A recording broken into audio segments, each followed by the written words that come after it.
Hello বন্ধুরা, আচ্ছা আমরা কি চাই? আমরা চাই পয়সা, সম্মান আর ইজ্জত। আচ্ছা মনে করুন, যদি আপনার পয়সা, সম্মান, ইজ্জত এগুলো যখন সব এসেছে আর আসার পর যদি আপনার কাছ থেকে সব চলে যায়, পয়সাও চলে যায়, সম্মানও চলে যায়, আর আপনার ভালোবাসা, প্রিয়ার সব কিছু চলে যায়, তখন আপনি নিজেকে কি ভাববেন? আপনি এটাই ভাববেন না যে সব থেকে পৃথিবীর মধ্যে সব থেকে খারাপ, যেটা সব থেকে খারাপ হওয়ার কথা সেটা আমার সঙ্গে হয়েছে, ভগবান আমাকে দেখতে পায় না, ভগবান আমার সঙ্গে সব থেকে খারাপ কাজ করেছে, আমার ভাগ্য খারাপ, অনেক কিছু এক্সট্রা ভাববেন নিজের সম্পর্কে। যখন আপনি খারাপ সিচুয়েশনের শিকার হবেন, খারাপ পরিস্থিতির মধ্যে পড়বেন, তখন আপনি আপনার মেন্টালি অ্যান্ড ফিজিক্যালি কীভাবে স্ট্রং হতে পারেন? যখন আপনার সঙ্গে সব থেকে খারাপ হয়েছে, যেটা অন্য কারোর সঙ্গে হয়নি, আপনার পয়সা, সম্মান, ইজ্জত সব কিছু ধুলোয় মিশে গেছে, তখন সেই জায়গা থেকে আপনি কিভাবে কি রিয়াকশান করতে পারেন আর কিভাবে আবার উঠে দাঁড়াতে পারেন? বন্ধুরা, আজকে একটা ছোট্ট একটা কাহানির মধ্যে এটাই আমি বলতে চাই। তাই আমি আপনাদেরকে রিকোয়েস্ট করব, আপনাদের সাথে যতই খারাপ সিচুয়েশান চলুক না কেন, যতই খারাপ পরিস্থিতির আপনি শিকার হন না কেন, সর্বদাই মনে রাখবেন যে আপনার দৃষ্টিভঙ্গি, আপনার পজিটিভ থট আপনাকে আবার কিন্তু উঠে দাঁড় করাতে পারে। আপনি সেই সিচুয়েশানকে আপনি কীভাবে দৃষ্টিভঙ্গিতে নিচ্ছেন আর সেই সিচুয়েশানকে আপনি কোন মানসিকতাভাবে বিচার করছেন, সেটা সব থেকে বড় কথা। তাই একটা পজিটিভ থট আপনার জীবন বদলে দিতে পারে। যখনই আপনার সাথে কোনো খারাপ হোক না কেন বা খারাপ সিচুয়েশানের মধ্যে আপনি পড়ুন না কেন, আপনার একটা মানসিকতা, একটা পজিটিভ থিঙ্কিং, একটা ইতিবাচক দৃষ্টিভঙ্গি আপনার সেই সিচুয়েশান থেকে আপনাকে পার করে আনতে পারে এবং আপনি একটা সুন্দর হ্যাপিলি একটা জীবন কাটাতে পারেন। হ্যাঁ বন্ধুরা, তাই আসুন আমরা দেখে নিই, আমরা শিখে নিই যে আপনার সঙ্গে যখন কোনো খারাপ হচ্ছে, আপনার সঙ্গে যখন আপনি কোনো খারাপ সিচুয়েশানের মধ্যে পড়ছেন, তখন সেই খারাপ সিচুয়েশান থেকে আপনি কিভাবে বার হয়ে আসতে পারেন সামান্য একটা টিক্স বা কৌশল ব্যবহার করে। বন্ধুরা, প্রথমত আপনি এটা বলুন, I deeply and completely accept myself and love myself. আমি সম্পূর্ণভাবে, পুরোপুরিভাবে নিজেকে একসেপ্ট করছি। কেমন? ধরুন একটা গল্পের মাধ্যমে বিষয়টি উপস্থাপন করা যাক। বন্ধুরা, একটা শহরে একজন যথেষ্ট নামি দামি এবং পয়সাওয়ালা মানুষ বাস করত এবং সে সর্বদাই পজিটিভ কিছু চিন্তাভাবনা করতো, এবং তার দৃষ্টিভঙ্গিতে সে সবসময় বিচার করতো, আমি যে সিচুয়েশনের মধ্যেই পড়ি না কেন, আমি সেই সিচুয়েশনকে আমি পজিটিভভাবে নেব এবং আমি একসেপ্ট করব। কেমন? সেটা হচ্ছে যে তার সঙ্গে ঠিক এমনই একটা খারাপ ঘটনার তিনি শিকার হলেন। যেমন তিনি যখন একদিন ওই শহরে বাস করছিলেন, তখন তার পড়োশি বা তার প্রতিবেশী একজন মহিলা, মানে ইয়ং মহিলা, তিনি প্রেগনেন্ট হয়ে গেলেন। আর প্রেগনেন্ট যখন হয়ে গেলেন, তার বাবা তাকে এসে বললেন, তুই যে মা হতে চলেছিস, এর বাবাকে।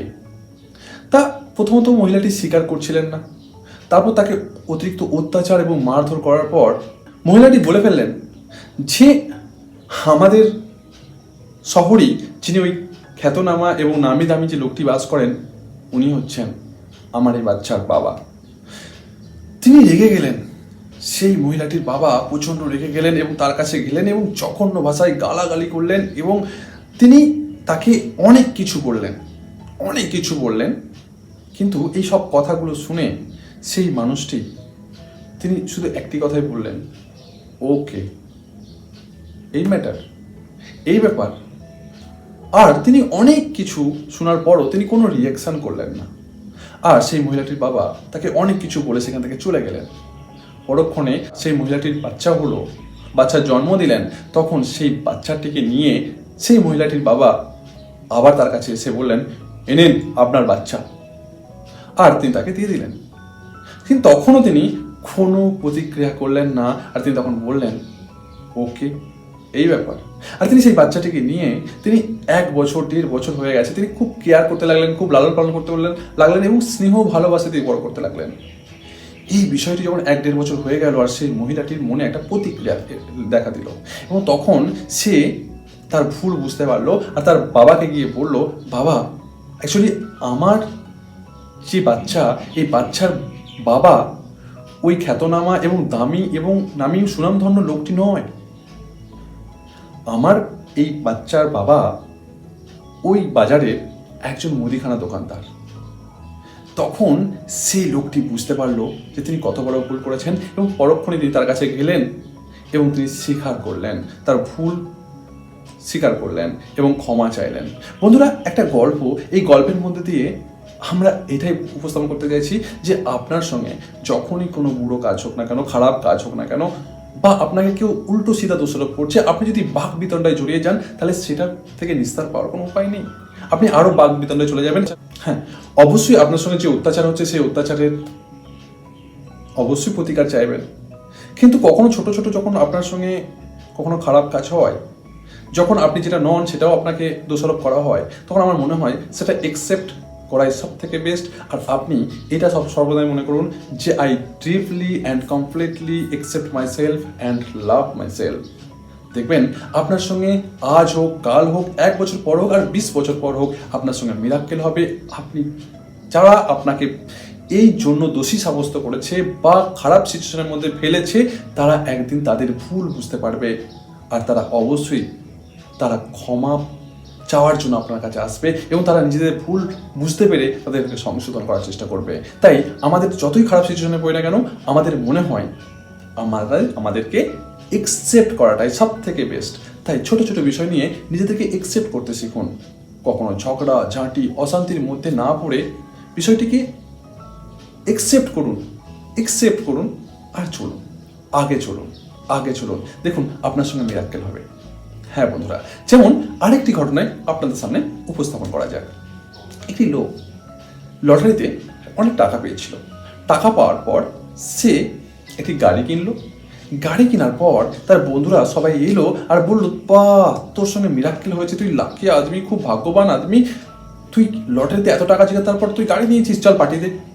পার্টি তাকে সে বন্ধু বললো যে ওকে, পার্টি দিল। পার্টি যখন দিল, খুব ধুমধাম করে পার্টি দেওয়ার পর বন্ধুরা খুব খুশি হলো এবং বললো তুই খুব লাকি পার্সন, তুই খুব ভাগ্যবান, তুই এত টাকা লটারিতে পেয়েছিস, তোর সঙ্গে মিরাক্কেল হয়েছে, হ্যাঁ তোর লাক খুব ভালো, অনেক কিছু এক্সেট্রা বলে তাকে অনেক উপরে তুললো। কিছুদিন পর সেই লোকটি নতুন গাড়িতে করে যখন যাচ্ছিল, তখন একটা যেমন জায়গায় দাঁড়িয়েছিল, তখন একটি মাতাল একটা গাড়ি চালিয়ে আসছিল এবং তাকে ঠুকে দিল, অর্থাৎ তার গাড়িতে অ্যাক্সিডেন্ট করলো। আর অ্যাক্সিডেন্ট করার পর সে খুব আহত অবস্থায় সে হসপিটালে ভর্তি হলো। আর সেই খবর পেয়ে বন্ধুরা দেখতে এলো, আর বন্ধুরা দেখার পর তাকে বললো, তোর সঙ্গে খুব খারাপ হয়েছে রে, তোর ভাগ্যটাই খারাপ। এরকম সিচুয়েশনে যখন সে হসপিটালে ভর্তি ছিল, তখন একটা ভূমিকম্পতে তার বাড়ি পুরো তছনছ হয়ে গেল এবং সব কিছু শেষ দাবা হয়ে গেল রাতে।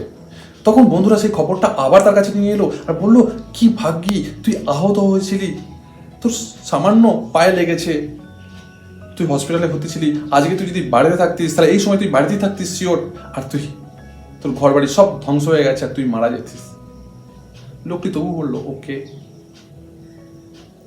লোকটি কি করছিল? লোকটি তার সবকিছু স্বীকার করছিল, একসেপ্ট করছিল। মেবি যখন বন্ধুরা তাকে বলছিল তুই লাকি পার্সন, তোর সঙ্গে জাদু হয়েছে, তোর সঙ্গে মিরাক্কেল হয়েছে, তুই খুব লাকি পার্সন, তখনও সে বলেছিল ওকে। যখন সে পার্টি দিয়েছিল তখন তাকে বলেছিল তুই ভাগ্যবান, তখনও সে লোকটি স্বীকার করেছিল ওকে। যখন তার সঙ্গে অ্যাক্সিডেন্ট হয়েছিল, সে হসপিটালে ভর্তি হয়েছিল, তোর লাকটাই খারাপ, তখনও সে স্বীকার করেছিল ওকে। আর যখন তার ভূমিকম্পতে বাড়ি তছনছ হয়ে গেল, তখন যখন বন্ধুরা এসে তাকে খারাপ সিচুয়েশনটা শুনিয়েছিল, খবরটা নিউজটা দিয়েছিল, তখনও সে বলেছিল ওকে। অর্থাৎ খারাপ সিচুয়েশনও আসুক আর ভালো সিচুয়েশন আসুক, আপনি একসেপ্ট করুন। খারাপ সিচুয়েশনে এলেও আপনি নিজেকে দুঃখী কখনো ভাববেন না, আর অনেক ভালো সিচুয়েশন এলেও আপনি নিজেকে অনেক কিছু ভাববেন না। বিষয়টিকে সিম্পলভাবে একসেপ্ট করুন আর আগে চলুন, দেখবেন আপনার সঙ্গে অনেক কিছু মিরাক্কেল হতে পারে। হ্যাঁ বন্ধুরা, এমনই ছোটো ছোটো কাহানি, ছোটো ছোটো গল্প, ছোটো ছোটো এক্সপিরিয়েন্স নিয়ে আপনাদের সঙ্গে আসতে থাকবো, আপনাদেরকে শেয়ার করতে থাকবো। আর আপনারা যারা কিছু শিখতে পারছেন, কিছু জানতে পারছেন, অবশ্যই কমেন্ট করুন আর আপনার কোথা থেকে শেখা সেটা বলুন। প্রথমত যারা আমার চ্যানেলটিকে সাবস্ক্রাইব করেননি তারা অবশ্যই সাবস্ক্রাইব করে আমার পাশে থাকুন, সঙ্গে থাকুন আর মোটিভেট হতে থাকুন। Thank you very much for watching my video. সুস্থ থাকবেন, ভালো থাকবেন, সদা সর্বদাই নিজের খেয়াল রাখবেন। আবার দেখা হবে অন্য কোনো ভিডিওতে। ততক্ষণ টেক কেয়ার। জয় হিন্দ, জয় ভারত।